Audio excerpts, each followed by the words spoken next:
Welcome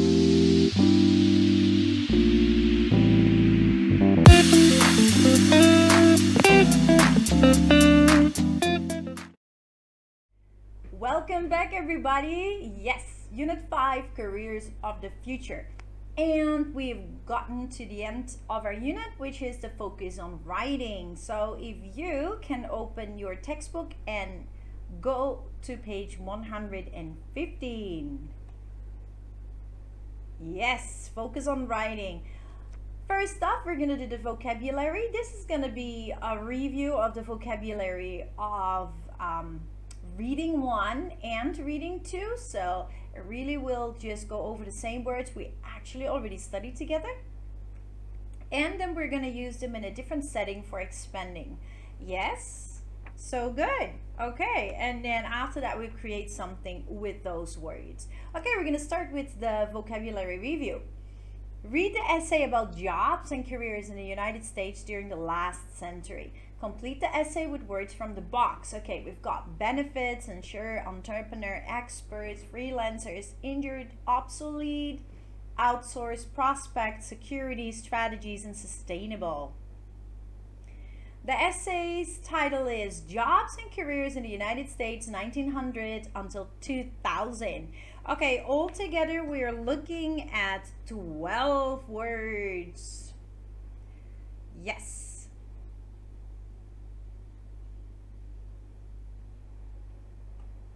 Awesome. Okay, I'm gonna ask you to pause your video and take the time to choose the words which fits in the blank so the whole essay makes sense. Okay, go ahead.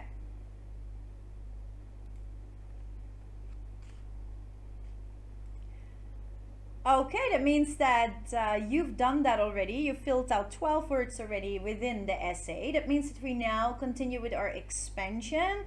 We see a chart here. It says noun, verbs, and adjective. We've got the words benefit, entrepreneur, expert, occupation, prospect, strategy, and sustain. 7 words. I want you to fill in the chart with the adjective form of the given words. So if it's hard for you to do that, you can just look it up, Google it, whatever, to figure out what the adjective is for the word. Now, for instance, number 1, the word is benefit. The adjective form of benefit is beneficial. Okay, now I'd like you to look that up and finish it for number 2, 3, 4, 5, 6, and 7. Pause your video.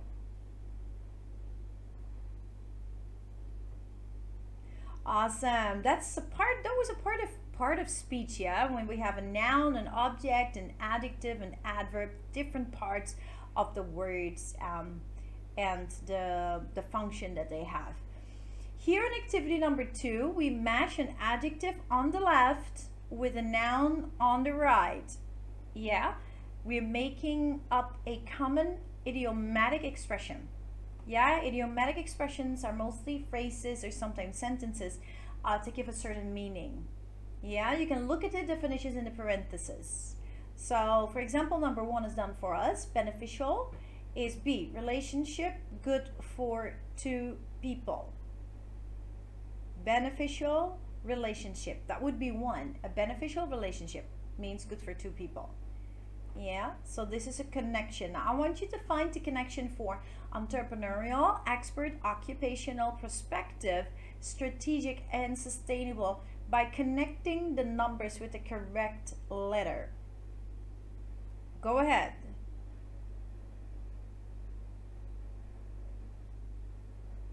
Okay, so in activity 2 just now, by connecting the number with the letter, we made an idiomatic, a common idiomatic expression by combining them, yeah? In number 3, we see here 8 expressions you came up with. Write the 8 expressions you came up with just now. Actually 7, not 8, yeah, because if I look here, it is 7 and not 8. Okay, so the first one was done, beneficial relationship. So what are the others that you came up with? We will use this for the next activity. So the ones you created in activity 2, just write them down here from number 1 until 7. Awesome. That brings us to creating. Now, As you can see here, we've got an email. Yeah, it says, Dear Personnel Director, I'm writing to you because I have some questions for you, and I believe that your company is sincerely Keiko Watanabe. I want you to complete this email to a software company from a recent college graduate who's looking for a job. The graduate is writing to the personnel director who has advertised for several software design jobs. You are going to fill this out, and you could make use of any of the common idiomatic expressions that we found here and have put down in a list here. You could use that within the writing of your email. Right. I am going to give you some time to do that because this is important. I really want you to complete the email. It doesn't have to be long, and try to go back and use any of the idiomatic expressions that we talked about just now. Okay, please pause your video to complete the email. Go ahead.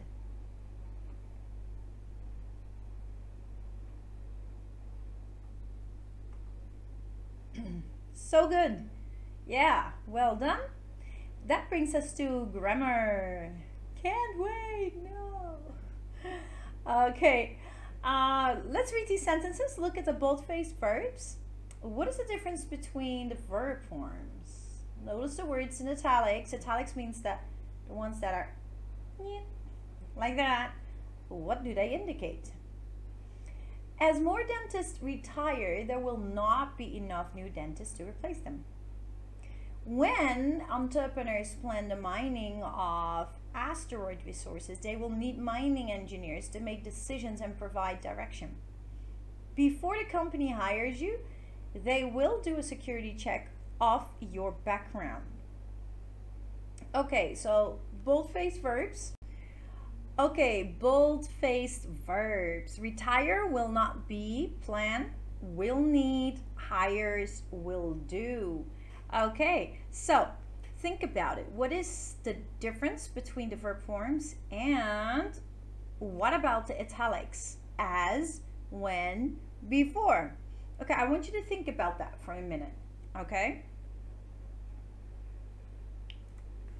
Now, if you're looking here at future time clauses today, we can see that there are three distinctive points.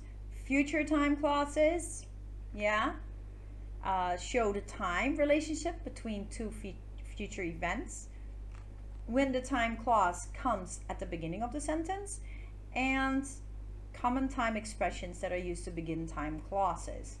Okay, first one. Number one, future time clauses show the time relationship between two events that will happen in the future, so they have not yet happened. Yeah, so the verb in the main clause is in the future tense, will be or going to, and the verb in the time clause is in the present tense. So we're going to look at an example here. Main clause, they will check your background. So we can see here, will check, and the time clause, before they hire you. That shows the time. Yeah? Before they hire you. Yeah. Not before they will hire you. The will is only used in the main clause, but in the time clause, we do not use that anymore. So it is really, they will check your background before they hire you. Be careful. Do not use will or be going to in the time clause, okay? The time clause starts with a time expression, like before or when. It comes at the beginning or at the end of the sentence. When things go well, you will be rewarded. Yeah? Not when things will go well. When things go well, you will be rewarded, or they will check your background before they hire you.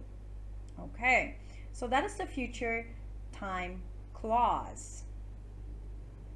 Number two, when the time clause comes at the beginning of the sentence, put a comma after the time clause. For example, after the new company opens, comma, many people will apply for jobs. because this becomes a dependent clause. That's why. Yeah, do not use a comma if it comes at the end. I will apply when the jobs are posted. We do not use it. So when the time clause starts the sentence, we use a comma. Okay? These common time expressions are used to begin time clauses. When, as, after, as soon as introduces the event that happened first. Before, until, by the time is to introduce the event that happens second. While to introduce an event that will happen at the same time as another event. For example, as soon as my report is finished, I'm going to go home. By the time the sun comes up tomorrow, I'll be finished with my report. While I am writing, I will use spell check. Okay, so important, remember. Future time clauses show the time relationship about two things that will happen. So we have the main clause that will use the future tense, will be or going to, and the time clause is in the present tense. Remember that. Then in the time clause, we cannot use the word will. Okay? If you start the sentence with the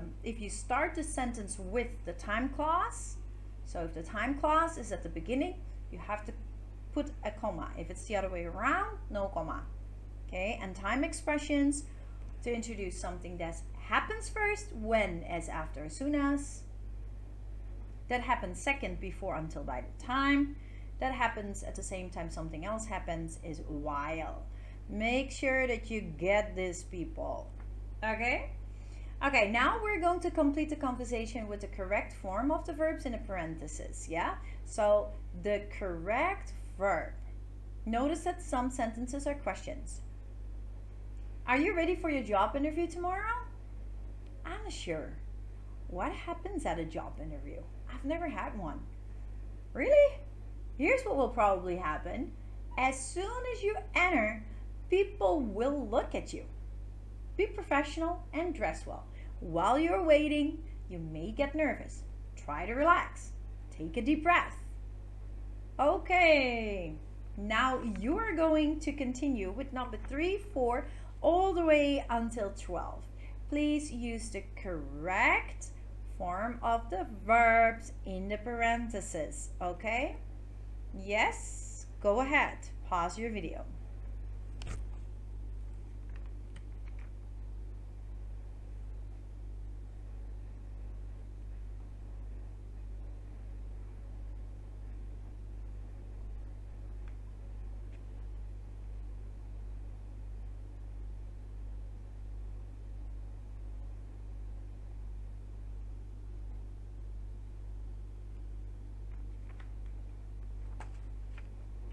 Great. That brings us to the next part, which is activity 3. Combine the two sentences by using the time expression in parentheses. Okay, so just now we looked at the time clauses. We had to find the correct form of the verb.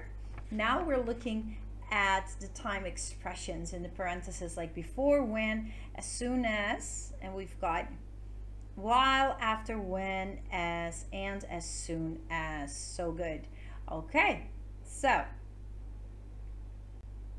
let's look at the first one. So we've got before, the year will end and 10% of the employees will lose their jobs, which becomes before the year ends, comma, there has to be a comma because it starts with the time expression, yeah? The time clause. 10% of the employees will lose their jobs. You can also put it the other way around. 10% of the employees will lose their jobs before the year ends. But then we do not use a comma. Yeah? Because the time clause comes at the end. If the time clause comes at the beginning, it means the sentence starts with a time expression. Then we have a comma. Okay, I want you to do number 2, 3, 4, 5, 6, 7, 8. Go ahead.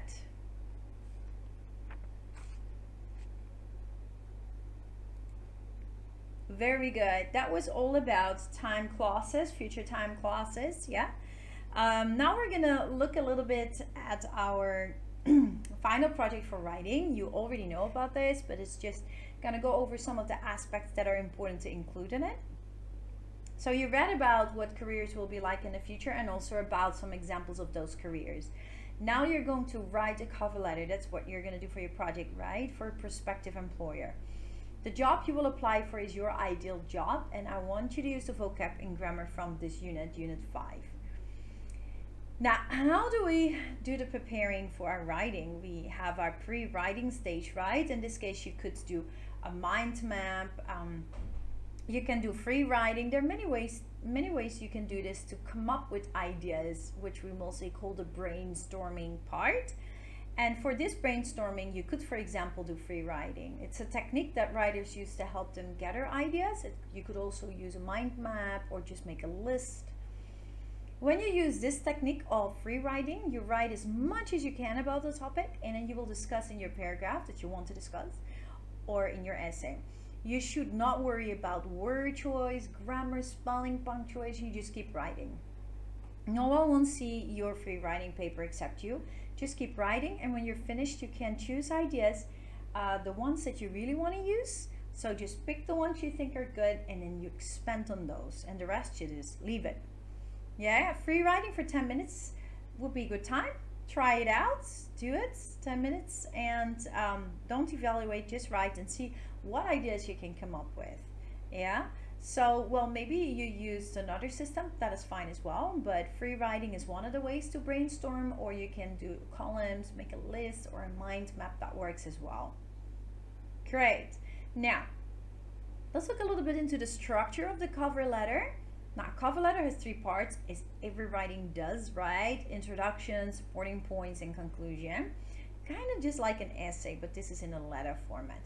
The specific content for each part is particular to the job you're applying for, but the basic content is the same for all cover letters, okay? Now, if we look at the introductory paragraph, it's this paragraph you introduce yourself, you express your interest in a specific position, like what kind of job or, yeah, the part in the company you would want to work in. Be clear in your purpose for your writing, and be brief. Brief means short. So in an introduction, we always introduce ourselves, express interest, give our purpose for writing, and it should not be long. Remember, it's an introduction. That leads us into the supporting paragraph. That's the body. Okay, and this paragraph can be 1 or can be 2 or 3. Yeah, you need to focus on your experience. What is your experience? How it will meet the needs of the company. How does your experience benefit or help the company that you're applying for? If you can, give specific examples of how you have completed projects and solved problems.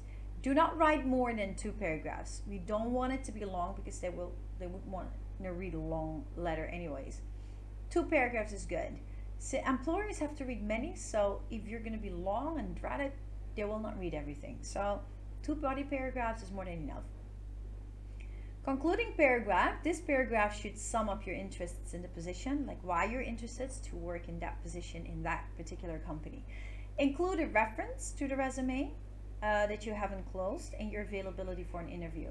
A reference is just that they could ask us, a former employer or a lecturer or someone from school, that someone who they could contact to ask about you, or any reference to any job experience, whatever you want to add to it. And the resume, which is your curriculum vitae CV.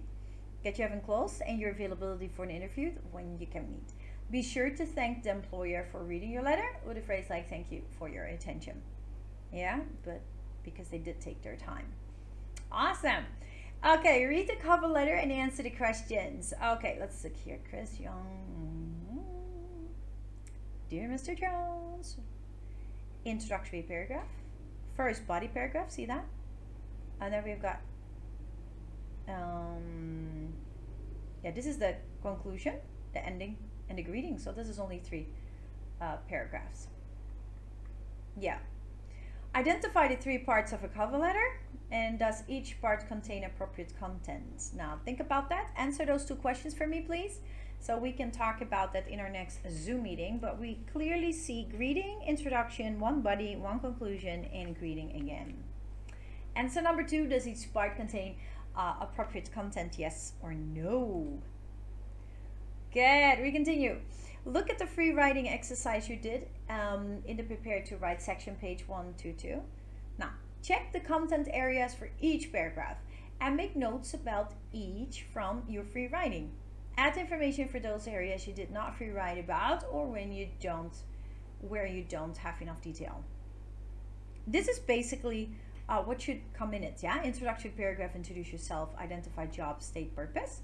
And then for your supporting paragraphs, discuss experience, relate experience to position in a company, describe specific examples. And then for your concluding paragraph, summarize your interests, refer to enclosed resume, indicate availability for interview, and thank the employer. This is basically what should be in your cover letter. So check it out.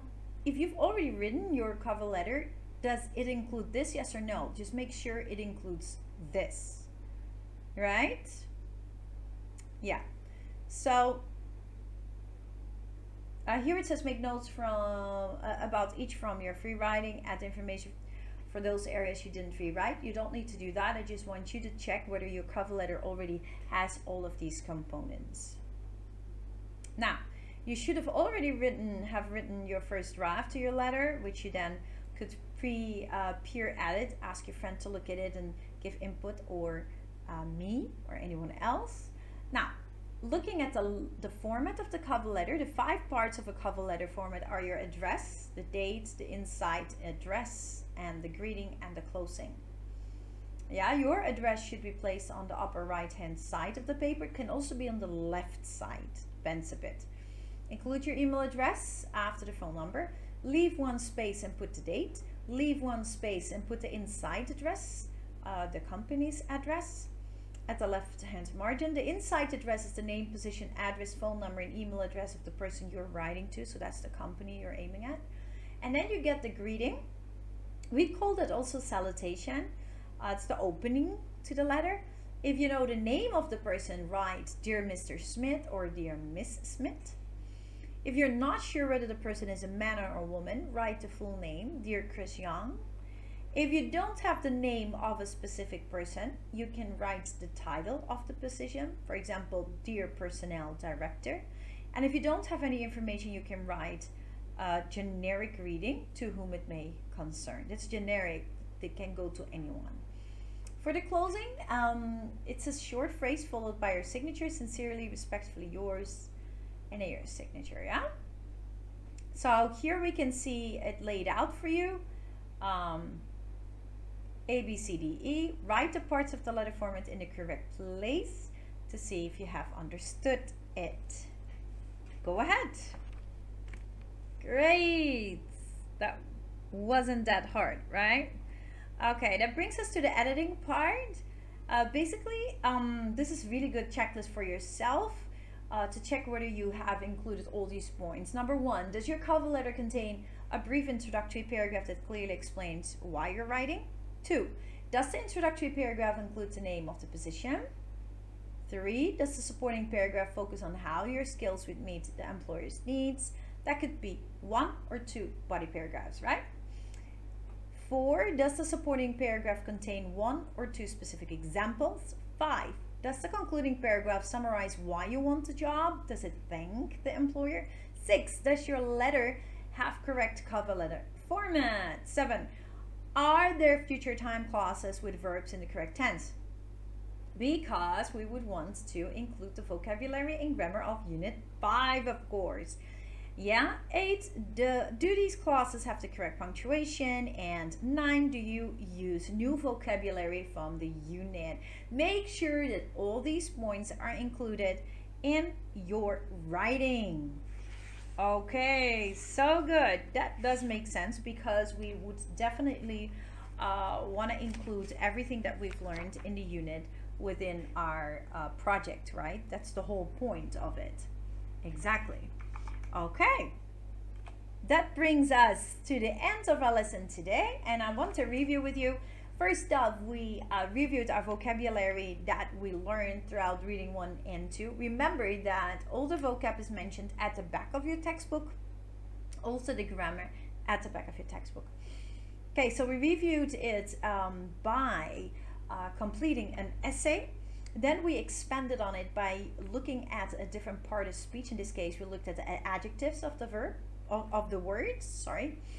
And we made the connection between words, parts, to create a common idiomatic expression. And we used those expressions to complete an email. Then we went to our grammar, future time clauses.